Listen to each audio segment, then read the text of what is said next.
At 9:14 on a gray Wednesday in Richmond, the courtroom went so still you could hear the ventilation kick on behind the federal seal. Eleanor Whitmore was already standing when Judge Helen Carver leaned forward, opened a thin manila folder, and asked the question that finally tore the polish off the whole case. "When your driver found the bracelet in your vehicle that same night," the judge said, her voice flat enough to feel dangerous, "why did you keep pointing at the janitor?" No one moved, not the senator in the second row with both hands locked over his knees, not the reporters who had spent 6 months chasing whispers through school board emails and campaign finance records, not Luis Mendoza, the 61-year-old custodian in the dark suit he wore only for funerals and court. He just sat there, shoulders straight, eyes fixed ahead, while the woman who had called him a thief in front of half of McLean tried for the first time to answer under oath. She couldn't. And that silence mattered, because by then this was no longer about a missing bracelet at a private school fundraiser. It wasn't even mainly about the public humiliation of a working man who had spent 18 years cleaning floors, fixing jammed doors, and locking up classrooms after everyone richer than him had gone home. What started as one ugly, entitled outburst in a marble hallway had widened into something much harder, much uglier, and much more expensive. By the time Judge Carver asked that question, the government was no longer describing Eleanor Whitmore as an offended donor or a socialite who got carried away. They were calling her what the evidence forced them to call her: the central operator in a fraud scheme that used charity as camouflage, reputation as a weapon, and one janitor as a disposable shield. And once you see how it unfolded, the whole thing becomes chilling. It began on October 17, 2025, at Ashford Day School in McLean, Virginia, one of those old money institutions built to look serene from the outside and untouchable from the inside. The Ashford Promise Fund was hosting its autumn benefit that night, a scholarship gala for donors, alumni families, and political guests. The invitation called it an evening of opportunity. The valet lane was full of black SUVs before sunset. Inside, the place glowed: white linen, string quartet, auction tables under museum-grade lighting, students in blazers carrying programs, trustees trading soft-voiced compliments in the kind of room where money tries to look like virtue. Luis Mendoza had been on shift since 3:30 that afternoon. He was the head evening custodian, though nobody at Ashford used titles like that when they spoke to him. To most of them, he was just Luis, the man with the rolling key ring in the back brace, the one who knew which classroom thermostats lied and which locks stuck when it rained.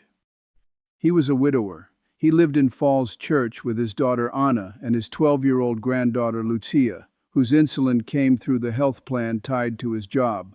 Every extra shift mattered. Every deduction mattered. Men like Luis calculate life in receipts and prescriptions. At 8:06 p.m., according to the hallway camera later entered into evidence, he was outside the administrative corridor near the development office, buffing a section of stone floor after a tray of champagne had gone over. Eleanor Whitmore came out of the finance suite carrying a navy leather tote and walking fast, heels hard on the tile, her face already tight with irritation. She was 47, impeccably dressed, and used to moving through rooms that rearranged themselves for her. As the wife of Senator Daniel Whitmore, she had spent years perfecting the look of civic elegance. At Ashford, she was more than a donor spouse. She chaired the Promise Fund. Her name was on the invitation. Her photograph was in the program. As she turned the corner, a slim blue folder slipped from her tote and hit the floor. Louis bent, picked it up, and held it out. That should have been the end of the interaction. It wasn't, because the folder wasn't empty. The top page had shifted, and for less than a second, Louis saw enough to remember it later with perfect clarity. Blue Meridian Advisory, Emergency Facilities Invoice, $184,600. He handed it back and said, "Ma'am, this fell." She took it, looked at him longer than necessary, then said, "Did you open this?" He told her no. Camera footage showed him stepping back immediately. It also showed something else prosecutors would later emphasize. Eleanor didn't walk away relieved. She walked away thinking. 15 minutes later, in the lower reception hall, she made her move. The orchestra had just stopped between sets. Donors were shifting toward dessert. Students from the debate team were near the donor wall taking photos. Luis was replacing a trash liner beside the service doors when Eleanor Whitmore's voice cut across the room so sharply that conversation simply broke apart around it. "My bracelet," people turned. "My bracelet is gone." She touched her wrist, then her clutch, then her throat, performing the panic in stages. A school security officer approached. So did two trustees, and then, with the timing that would later become the most important detail in the civil trial, she looked directly at Luis and said, loud enough for 30 people to hear, "He was the last one near me." The room changed instantly. Luis stood up slowly, trash bag in one hand. "I didn't take anything," he said. She stepped closer. "Then you won't mind emptying your pockets." There it was. There. Not suspicion, not concern, command. Parents stared. A sophomore froze with her phone half raised. One donor actually took a step back as if theft were contagious. And then Eleanor Whitmore, wife of a United States senator, benefactor of the school, curator of everyone else's standards, pointed at a 61-year-old janitor in front of children and guests, and said the line that would follow her all the way into federal sentencing. "People like him count on being invisible." That was the moment the story stopped being ordinary. Because a rich woman embarrassing a working man in public is ugly. But ugly is not always illegal. What made this case explode was what happened after she was given every possible chance to stop. Security searched Luis in the service corridor. Wallet, keys, lunch container, receipts from a pharmacy in Falls Church. Nothing. No bracelet, no jewelry, no cash beyond $32.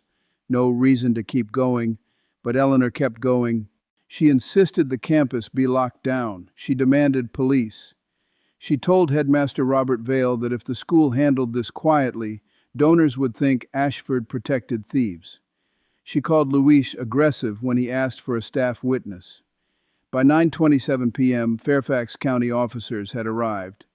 Body cam footage later played at trial showed Luis standing against a beige wall with his hands visible, repeating the same sentence in a voice that never rose. "I did not take her bracelet." He was brought in for questioning and released after midnight without charges because there was no evidence. No witness saw him touch her. No item was found. No probable cause held. In any rational institution, that would have ended the matter before sunrise. Instead, Ashford suspended him the next morning, pending review. If you appreciate stories where power finally meets consequences, stay with me, because this is where the rot starts to show. At 7:18 a.m. the following morning, Eleanor Whitmore's driver, Marcus Bell, found the missing bracelet in the side pocket of the second-row door compartment of her black Range Rover. He photographed it. He texted her. Phone records later confirmed both. That should have exonerated Luis instantly. It did the opposite. At 7:26 a.m., 8 minutes after receiving the photo, Eleanor called the investigating officer and filed a supplemental statement suggesting Luis may have taken the bracelet and then returned it out of fear by accessing the vehicle through the service lane while staff were cleaning up. It was absurd on its face. Luis had never been near the car. The valet cameras would later prove it. The service lane was covered. Staff access logs showed he never left the building during the relevant window. But absurdity was not a barrier to her strategy. It was part of it. She wasn't trying to tell a coherent story. She was trying to keep the accusation alive long enough to stain him permanently. And for a few days it worked. A cropped cell phone clip of the confrontation leaked online. Not the full encounter. Just the section where Luis stood silent while a trustee asked him to turn out his pockets. Without context, it looked bad. Local blogs turned it into a class war spectacle. Ashford parents started whispering in group chats about security failures. One family demanded background checks on all maintenance staff. Lucia, Luis's granddaughter, saw a screenshot of her grandfather on a classmate's mother's Facebook page above the word thief with a question mark after it, as if punctuation made cruelty responsible. Ana Mendoza hired a lawyer on the fourth day. Her name was Maya Brooks, a former state prosecutor who had built a private practice out of the kind of cases powerful people assume will settle quietly. She met Luis in a small conference room in Tyson's, listened to him for 90 minutes, and asked one question nobody else had bothered to ask. What happened before she accused you? Luis told her about the folder. Blue, slim, finance office, invoice on top. Maya did not say much when he finished. She just wrote down the company name exactly as he remembered it. Blue Meridian Advisory. And then she started pulling the thread. First came the campus footage. Ashford initially claimed the relevant hallway camera had malfunctioned. Maya sent preservation letters anyway, not just to the school but to Safe Haven Integrated Security, the third-party vendor that managed Ashford's cloud backups. That was a discipline move, and it changed the entire case. Safe Haven had retained 30 days of mirrored footage under a cyber insurance compliance setting the school's own staff had forgotten about. The restored video showed Eleanor with the folder. It showed Luis handing it back. It showed no theft. More importantly, parking garage footage from 8:31 p.m. showed Eleanor entering the Range Rover after the public accusation with the bracelet still in her right hand. Still in her hand. She placed her clutch on the seat, leaned into the vehicle, and then the bracelet disappeared from view. By that point, the defamation suit was inevitable. But Maya Brooks saw something bigger. People do not usually destroy themselves this aggressively over an item they know was never stolen. They do it when the accusation is covering something else. So she subpoenaed the Promise Fund records. That was when Ashford's legal team stopped sounding offended and started sounding scared. Blue Meridian Advisory turned out to be a Virginia LLC formed 14 months earlier, nominally for emergency facilities consulting.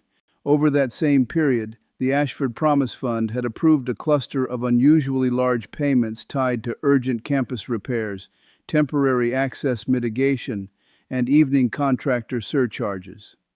The total was just over $2.3 million. There was one problem. The work described in those invoices did not match the school's maintenance reality at all. Luis knew that better than anyone alive. For 3 years, after a minor break-in near the science wing, Ashford had required a handwritten night entry binder for all third-party crews after 6 p.m. Luis maintained it obsessively.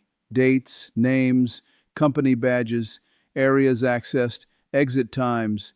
He had done it the same way every night because that was the sort of man he was. If a contractor replaced a single ceiling tile at 8:40 p.m., Luis wrote it down. 9 of the dates on Blue Meridian's invoices listed major overnight labor crews.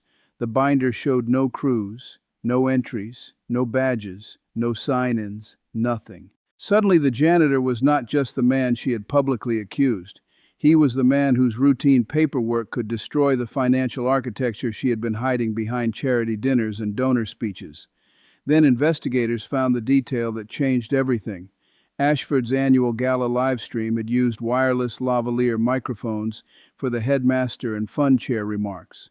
One backup audio channel had continued recording off-stage after Eleanor's speech because a technician never muted the secondary receiver. The sound quality was poor at first. Footsteps, glassware, fabric, then voices. Paul Mercer, Ashford's finance director, Brent Niles, head of campus security, and Eleanor Whitmore. The clip was just under 40 seconds long, but it hit like a demolition charge. Mercer, sounding rattled, said, "If he saw the folder, that's a problem." Eleanor answered immediately, "Then make him the problem." Niles asked, "You want him off campus tonight?" Her response came without hesitation. "Yes, and if he talks, say he was in my bag. No one is choosing a custodian over me." That was the center of gravity. That was the point where this stopped being a social scandal and became a blueprint of intent, not a misunderstanding, not an emotional mistake, a plan, a witness neutralization tactic delivered in real time by someone who believed hierarchy itself was evidence.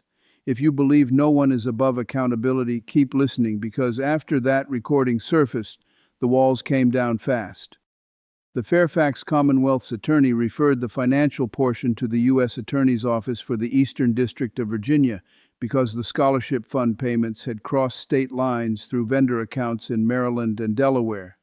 Federal agents got involved, subpoenas widened, email accounts were imaged, deleted messages were recovered, campaign schedules were matched against donor meetings.